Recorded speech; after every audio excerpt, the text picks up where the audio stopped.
¿Recuerdas a los piratas de Silicon Valley? Pues, aunque no lo creas, en esa misma época existió un laboratorio de investigación tan visionario que cambió el futuro de la tecnología, pero no el suyo. Ahí nacieron inventos adelantados décadas a su tiempo, tecnologías que pudieron haber transformado a sus creadores en leyenda, pero que terminaron, casi en silencio, en manos de otros más audaces, más rápidos o simplemente más atentos. Esta es su historia.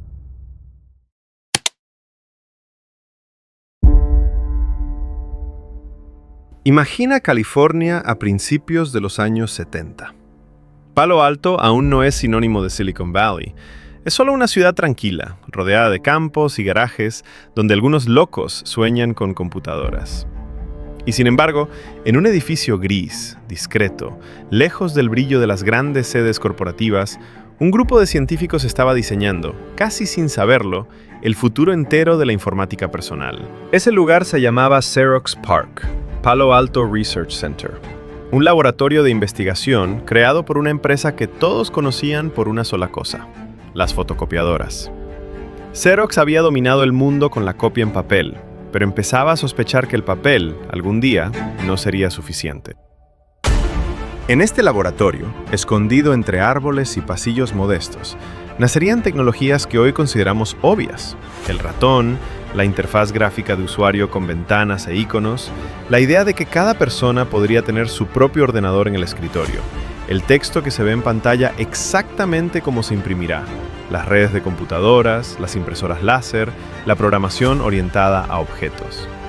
Durante unos años, Xerox PARC fue como una ventana abierta al siglo XXI, en pleno 1973. Pero esa ventana no la aprovecharía Xerox. Serían otros los que mirarían dentro, tomarían esas ideas y las convertirían en productos que cambiarían el mundo.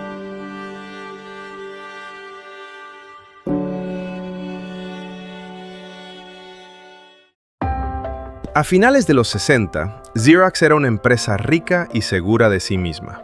Sus fotocopiadoras estaban en todas las oficinas importantes. Cada copia era dinero. Pero en algunos despachos de la compañía empezaba a surgir una inquietud. ¿Qué pasaría si, en el futuro, los documentos dejaran de pasar por el papel? Para adelantarse a ese futuro desconocido, deciden hacer algo poco habitual: crear un laboratorio lejos de su sede principal, lejos de las jerarquías tradicionales. Contratan a un hombre visionario, Bob Taylor, que antes había trabajado en ARPA, el programa de investigación del Departamento de Defensa de Estados Unidos. Taylor soñaba con algo radical: un lugar donde los investigadores pudieran imaginar la oficina del futuro, sin preocuparse, al menos de inmediato, por cómo venderla. Y así, en 1970, nace Xerox PARC en Palo Alto.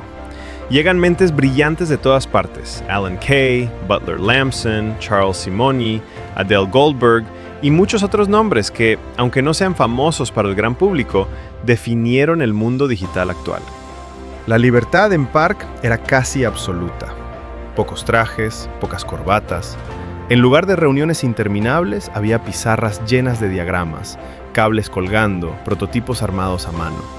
El objetivo era sencillo de decir y difícil de imaginar: reinventar la forma en que las personas trabajan con la información. Una idea empieza a tomar forma. ¿Y si, en vez de un gigantesco ordenador central compartido por muchos, cada persona tuviera su propia computadora en el escritorio, como una máquina de escribir inteligente? Es el nacimiento de la computadora personal moderna. Construyen un prototipo que lo encarna todo: el Xerox Alto. Era voluminoso y caro, pero revolucionario. Tenía una pantalla vertical, como una hoja de papel. Y no era solo texto verde sobre negro. En ella había ventanas, iconos, menús, gráficos. Con el movimiento de una pequeña caja de plástico con un cable, el ratón, el usuario podía señalar, arrastrar, soltar. El Alto introducía la interfaz gráfica de usuario, la conocida GUI. Detrás de esa aparente sencillez había décadas de ideas concentradas en un solo objeto. Lo que hoy nos parece natural, abrir una ventana, hacer clic en un icono, seleccionar texto, se inventó ahí. Pero la visión de PARC iba más allá del ordenador aislado.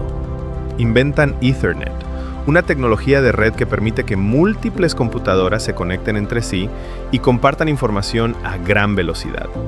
En los pasillos del laboratorio, los saltos no eran islas, eran nodos de una red local, hablando constantemente entre ellos. Mientras tanto, otro equipo crea la impresora láser, una máquina capaz de producir páginas con una definición nunca vista, a gran velocidad. De repente, lo que estaba en la pantalla podía salir en papel con una fidelidad casi perfecta. Y junto a la impresora aparece otra idea crucial, el concepto de WYSIWYG. What you see is what you get. Lo que ves es lo que obtienes. El texto en la pantalla se ve tal cual se imprimirá. Mismo tipo de letra, mismos tamaños, mismas negritas. En otro rincón del laboratorio, Alan Kay impulsa Smalltalk, un lenguaje de programación que populariza la programación orientada a objetos. La idea de que los programas se construyen como conjuntos de objetos que se comunican entre sí. Un concepto que hoy está en la base de miles de millones de líneas de código en lenguajes modernos como Java, C++, Python o C#. En resumen, dentro de esas paredes se estaban cocinando las tecnologías principales de nuestra vida digital.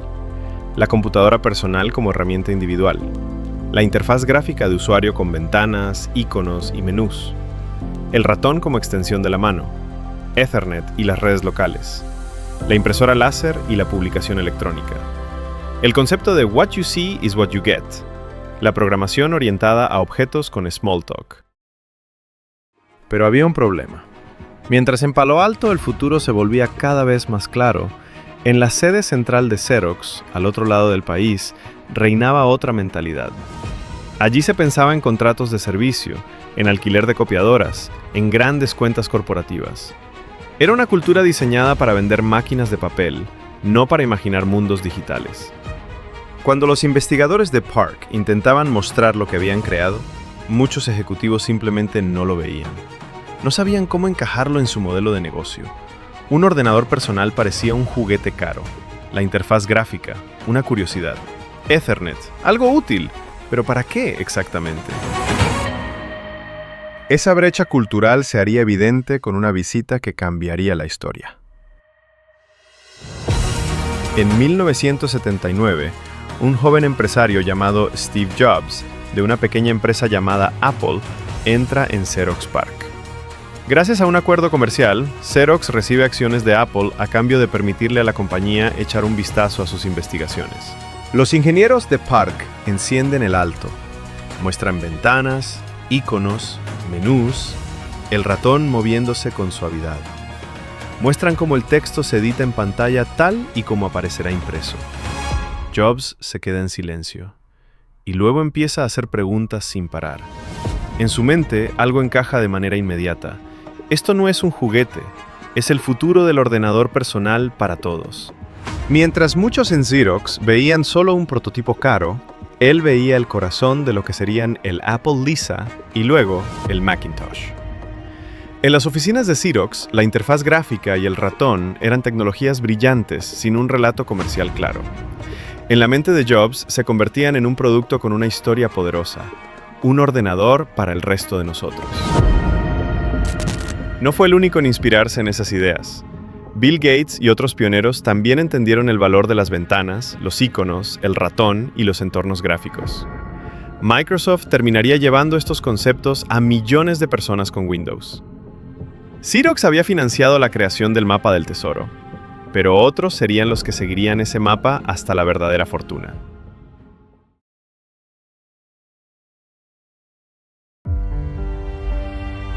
Sería injusto decir que Xerox no hizo nada con lo que tenía en PARC. Lo intentó, pero tarde y de forma confusa. A principios de los 80 lanza el Xerox Star 8010, un sistema inspirado en el Alto, orientado a la oficina del futuro. Tenía interfaz gráfica, iconos que representaban documentos, carpetas, impresoras. Podía conectarse en red. Era, en muchos aspectos, el primer sistema comercial que encarnaba la visión de PARC. Pero el Star era carísimo. Estaba pensado para grandes organizaciones, no para individuos. El mensaje de venta hablaba de sistemas de gestión de documentos y eficiencia corporativa, no de creatividad, simplicidad o acceso masivo. En lugar de convertirse en la computadora que todos querían en su escritorio, se volvió un producto de nicho, demasiado complejo, demasiado adelantado y, sobre todo, mal comunicado. Mientras tanto, Apple preparaba el lanzamiento del Macintosh. La interfaz gráfica se presentaba al mundo con un anuncio icónico y un mensaje claro: cualquiera puede usar este ordenador. Microsoft, desde el terreno del software, se preparaba para ofrecer entornos gráficos sobre PC más baratos y flexibles. Lo que en Xerox PARC había nacido como investigación pura, se transformaba, fuera de Xerox, en productos concretos, accesibles y deseables. El ratón, la interfaz gráfica de usuario, las redes, el what you see is what you get. Todas esas tecnologías principales que Xerox había visto nacer, no supo convertirlas en el corazón de su negocio. Otros, en cambio, sí supieron qué hacer con ellas. Los investigadores de PARC lo veían con sentimientos encontrados. Por un lado, una cierta frustración. Sabían que habían tenido en sus manos el futuro. Por otro, una profunda satisfacción profesional. Sus ideas estaban cambiando el mundo, aunque el logo en las cajas no fuera el de Xerox. Con el paso de los años, el centro de gravedad de la revolución informática se desplazó hacia empresas como Apple, Microsoft e IBM, mientras Xerox volvía, poco a poco, a ser la empresa de las copiadoras a los ojos del gran público.